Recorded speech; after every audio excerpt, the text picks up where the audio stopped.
sallallahu alaihi wasallam ala nabiyina Muhammad wa ala alihi wa sahbihi ajma'in.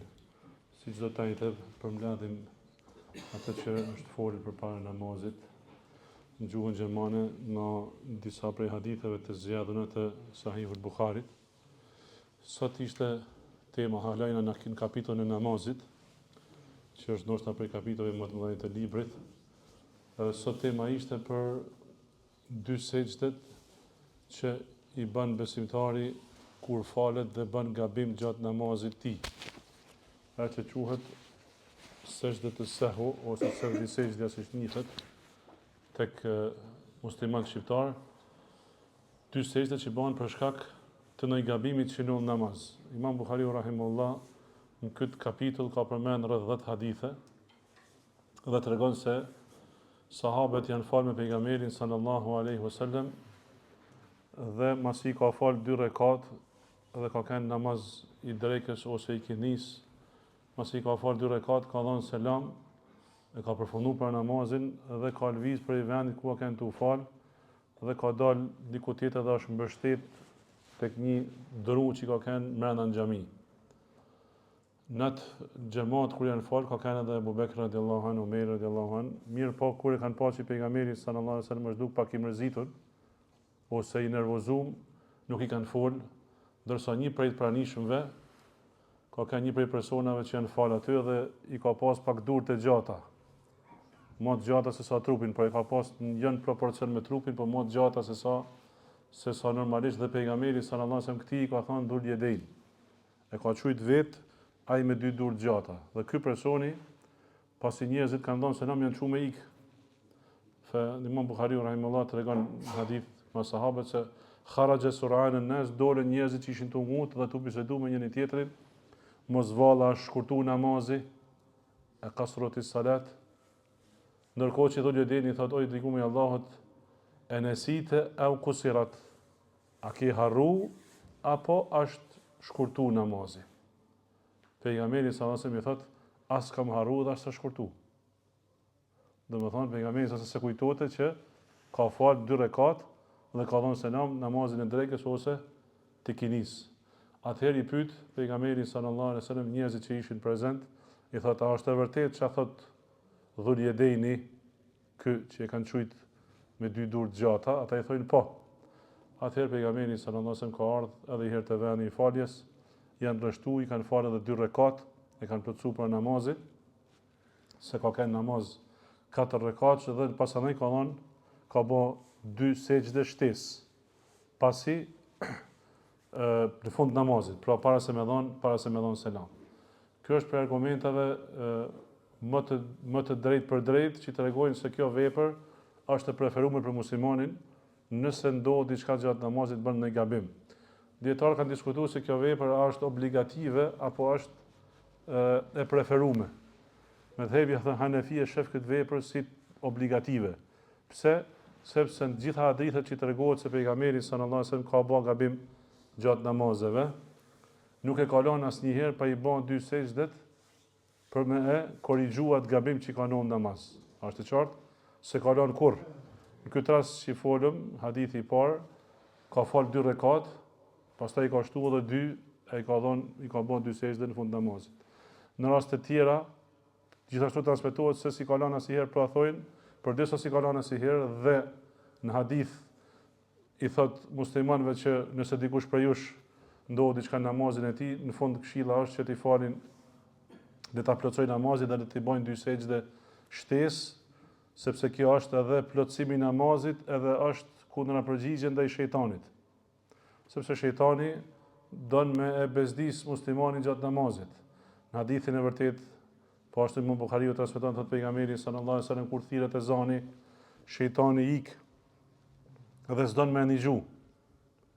Nuk don me ndigju ezanin, pastaj kur përfundon ezani kthehet prap, pastaj kur thirret ikameti prap ik, që mos me ndigju ikametin, pastaj kur mbaron ikameti dhe njerëzit rreshtohen për më fal, vjen edhe i herë dhe i bën vezves dikujt për jush, thot pejgamberi sallallahu alajhi wasallam, derisa harron njeriu se sa ka fal. Harron se sa ka fal. Nëse dikujt për jush i ndodh kjo, atëherë feljet e harra let mundohet me kujtu se sa ka fal. Në qoftë se e din që i ka falë 3 e është në dyshim për të katërtën, atëherë 3 i ka falë sakt, qohet e falë edhe 1, nëse është namazi 4 rekatsh, i plotson 4 rekat dhe në fund mas të shehudit i bën 2 sejdë shtesë për me plotsu namazin e tij, thot pejgamberi sallallahu alajhi wasallam, nëse ka fal më shumë, ja bëjnë çift namazin, nëse ka fal 5 rekat, ja bëjnë çift namazin, e nëse ka fal mangut, gjithashtu kjo është kundërpërgjigje terghimen min ash-shaytan, terghimen li shejtan, kundërpërgjigje shejtanit i cili i ka bën vezves muslimanit. Prandaj ky është mendimi i parë që është obligativ, pra me i bën këto 2 sejdë. Një pjesë tjetër e madhe e dietarëve, shumica thonë se nuk është obligative, mirë po siç shifet, argumentet na tregojnë se historitë që kanë ndodhur kod pejgamberit sallallahu alajhi wasallam se kjo vepër është mira mos më lën muslimani nëse i kujtohet. Po nëse nuk i kujtohet, atëherë namazi është i saktë dhe ka harru këtë vepër që ishte dashur me e bë, nëse themi se kjo vepër është obligative, mirë po mira është që me e bë dhe mos më lën me kalu përveç se nëse harron. Kjo vepër i ka disa shkaqe. Muslimani gjatë namazit mund me harru ose shtyllën e namazit, ose vaxhibatet e namazit, ose sunetet e namazit. Të trija këto mund me harru. Për shembull për shtyllave të namazit, cila është që mund me harru njeriu? Ai ka ndodhur dikujt që me fillu namazin edhe me lexu sure para Fatihas, me harru Fatihan krejt. Po mund të mendon. Ka harru me lexu Fatihan. Dhe Fatiha është prej shtyllave të namazit. Dhe normalisht nuk ban me harru këtë shtyllë, nuk ban me lënë pa bën. E ulemat thonë nëse është pa kalu në rekatin e dytë i kujtohet që në rekat parë se ka lexu Fatihan, do të më kthy dhe i het drejt prej rukus dhe me lexu Fatihan. Pastaj me plotsu rekatin normal. Mirë, po nëse ka fillu rekatin e dytë e se ka lexu Fatihan, në rekatin e parë është i sigurt që se ka lexu, atëherë duhet atë rekatin e parë me e zëvendësu dhe ai rekat nuk quhet. Pra quhet rekati i dytë sikur është i pari. Dhe e plotson namazin deri në fund, pastaj i bën këto 2 sejdët e korrigjimit gabimit që i ka në namaz. Kjo sa i përket shtyllave të namazit. Nëse ka harruar një prej vaxhibateve, vaxhibatet janë ose ka harruar në ruku me thon subhana rabbiyal azim, ka harruar me thon, ose në sejdë ka harruar me thon subhana rabbiyal ala, këto janë prej vaxhibateve të namazit. Atëherë, nëse është halata e vend ku mundet me e bën vaxhibin pa kaluar në lëvizje tjetër, e bën. Nëse kalon lëvizje tjetër dhe smut më kthy më mbrapa, atëherë i bën 2 sejdë në fund të namazit dhe e rregullon këtë gabim. Sepse vaxhibin me lën nuk e prish namazin, kur e lën me harres. Mirë po e ke obligativ që me bë 2 sejdët në fund të namazit që me e rregullu gabimin që i ke bë. Kurse sa i përket veprave sunet, për shembull ngritjes durve në fillim të namazit, kur thua Allahu Akbar dhe hap namazin, ngritja e durve është prej suneteve. Kjo vepër nëse harrohet në një prej suneteve, a duhet me e bë se vëdësisht shumica ulemave thonë nuk është obligative, mirë po mira është me e bë. Lejohet me e bë edhe nëse ke harruar një sunet. Pra përfundimi është që sa i përket ruknit edhe vaxhibit, ruknit nuk duhet me e lënë, ruknin pa u kry, sepse është pjesë e patjetërsueshme e namazit, dhe harrimi i një shtyllë të namazit ta bën të pavlefshëm rekatin, duhet me e përsëritë edhe herë. Harrimi i një vaxhibit në namaz është mira që mo zëvendësu dhe mo korrigju me 2 sejdë në fund. E nëse ke harruar një sunet, ke harruar me i bën edhe 2 sejdë, atëherë nuk prish punë dhe ka përfunduar me kaq. Gjithashtu mund të ndodhë edhe kur dikush ka dyshim namaz. Pra kjo ishte sa i përket mangësisë, ke harruar diçka ose ke shtu diçka. Një herë pejgamberi sallallahu alajhi wasallam i ka fal 5 rekat. 5 rekat e ka fal namazin 4 rekat. Dhe njerëzit kanë thënë e zidet i salat, a u shtu namazi o i dërgumi i Allahut? Domethënë ka mundësi të ka shpallje që mu bë namazi 5 rekat. Pejgamberi sallallahu alajhi wasallam i thotë nëse ndodh diçka në lidhje me namazin, unë ju tregoj. Mirë po inma ana bashar, unë jam njeri si ju, ense harroj sikur harroni ju. Domethënë i ka fal 5 rekat me harres.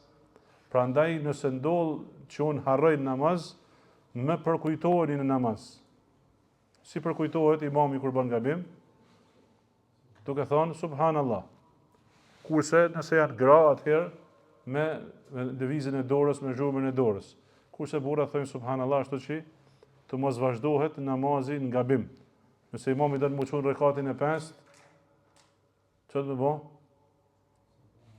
Subhanallahu me të madhe bile. Me të madhe se për ndryshe nëse çohen të tan dhe plotësohet namazi rekati i 5, atëherë namazi bëhet i pavlefshëm. Është e pamujtur që krejt mos me pa pas mendjen, me paluj shejtani jo që fort me krejt xhamatin që me harru krejt që janë fal 5 rekat. Pra mund të mendohet që shtohet namaz mirë, po me të obligative që me u fal, me u bën këto 2 sejdë në fund namazit që me u korrigju gabimi që ka ndodhur. Nëse ka dyshim, ka shek, nuk din sa ka fal, atëherë pejgamberi sallallahu alajhi wasallam thotë fel yabni ala al-yaqin. Le të marrin parasysh atë që e din sigurt që e ka fal. Çfarë do të thonë kjo? Nuk e din e ke fal 3 ose 4. Mirë, po je sigurt që 3 ke fal. Katërtën je i dyshimt. Atëherë llogarit sikur i ke fal 3, çohesh e fal edhe 1 rekat, edhe në fund namazit bën 2 sejdë shtesë. Kur bëhen sejdë shtesë, a para selamit a mas selamit, si rregull dhe thjesht ulemat e kanë përmendur se nëse ke lënë diçka mangut namaz, i bën 2 sejdë shtesë pa dhënë selam. Sepse ke lënë mangut. Me të 2 sejdë e plotson mangësinë që ke lënë namaz. E nëse ke shtu diçka në namaz, si në këtë rast që pejgamberi sallallahu alajhi wasallam ka fal 5 rekat, atëherë ka dhënë selam në të 2 anë, pasi ka dhënë selam, i ka bën 2 sejdë shtesë dhe ka dhënë selam prap. Është të qartë ndryshimi kur den diçka mangut dhe kur shton diçka në namaz. A lexohet teshehud edhe i herë, masi ke lexuar teshehudin dhe i ke bën 2 sejdë për me korrigju gabimin që ke bën, a do të më lexohet teshehudin edhe i herë? Jo. Nuk ka nevojë me lexuar teshehudin edhe i herë, por me një herë jep selam masi ke dhënë 2 sejdë.